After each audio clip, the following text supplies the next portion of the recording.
So I am Dr. Rajita, faculty of Next Fellow. So next we move on to obturator nerve. So the obturator nerve, if you see its root value, it arises from L2 to L4. That is, it is the nerve of medial compartment of the thigh, and it arises from the anterior divisions from L2, L2. We can see here L2, L3 and L4. They all join to form the obturator nerve of medial compartment of thigh. Let's see the course of obturator nerve. We can see it gets origin in the over the posterior abdominal wall, where it pierces the psoas major muscle, and after piercing the psoas major muscle, it lies in front of the sacroiliac joint. So it crosses the sacroiliac joint, then it lies along with the common iliac artery lateral to the internal iliac vessels, and where it enters into the thigh through the obturator foramen, to be specific through the upper part of the obturator foramen, which provides passage for this obturator nerve. And it has got a very short course. Immediately it divides. As soon as it exits, immediately it divides into anterior division and posterior division. So this is the anterior division. The one which is not seen going behind the obturator externus is the posterior division. So obturator externus is the muscle which separates these two divisions of obturator nerve. So it separates the two divisions of obturator nerve, and it provides articular branches to the hip joint because it crosses the hip. It provides articular branches to the knee joint as well, and it also supplies, apart from motor supply, muscular branches, it also supplies the skin on the medial side of the thigh and partly on the medial side of the leg.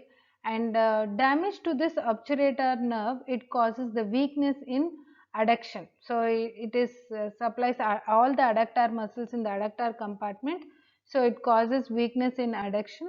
So there will be a lateral swing of the limb during walking. So that is the abnormal gait which we can observe.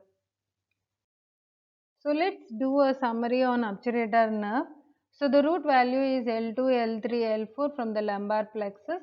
It doesn't give any branches in the abdomen, we know that. And then it lies through the foramen, that is obturator foramen, it enters the thigh, and then it divides into anterior and posterior divisions, and it gives articular branches to the hip joint from the anterior division, and it anterior division also supplies pectineus, part of the pectineus. It supplies adductor longus, adductor brevis and gracilis muscle. These are the muscular branches from the anterior division. And posterior division, it supplies adductor magnus, adductor brevis, knee joint, popliteal artery. And it gives some vascular branches to the femoral artery and popliteal artery as well. So this is a short summary on obturator nerve. Let's do some MCQs. So obturator nerve enters the thigh at through the adductor canal, obturator canal, superficial inguinal ring and femoral canal. So I hope you all know the answer. It is obturator canal is the passage where the obturator foramen formed by the obturator foramen by a part of obturator membrane which is filled with the obturator membrane, and it connects the pelvis to the thigh, and so through which this neurovascular bundle will enter through it. Obturator nerve innervates all of the following except. This is a very important key question. So let's see the options.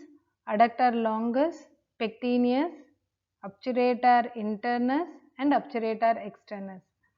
I hope adductor longus supplied by obturator. Part of pectineus we know it is supplied by obturator nerve. Obturator externus also it is supplied by obturator because it divides it into two divisions. It is present at the site of division. So what is not supplied by obturator nerve is obturator internus. So obturator internus is actually supplied by nerve to obturator, which is a special branch from the sacral plexus. So the root value would be L5, S1 and S2. So the root value of nerve to obturator internus is L5 S1, S2 is the root value. So this completes about the obturator nerve. Thank you.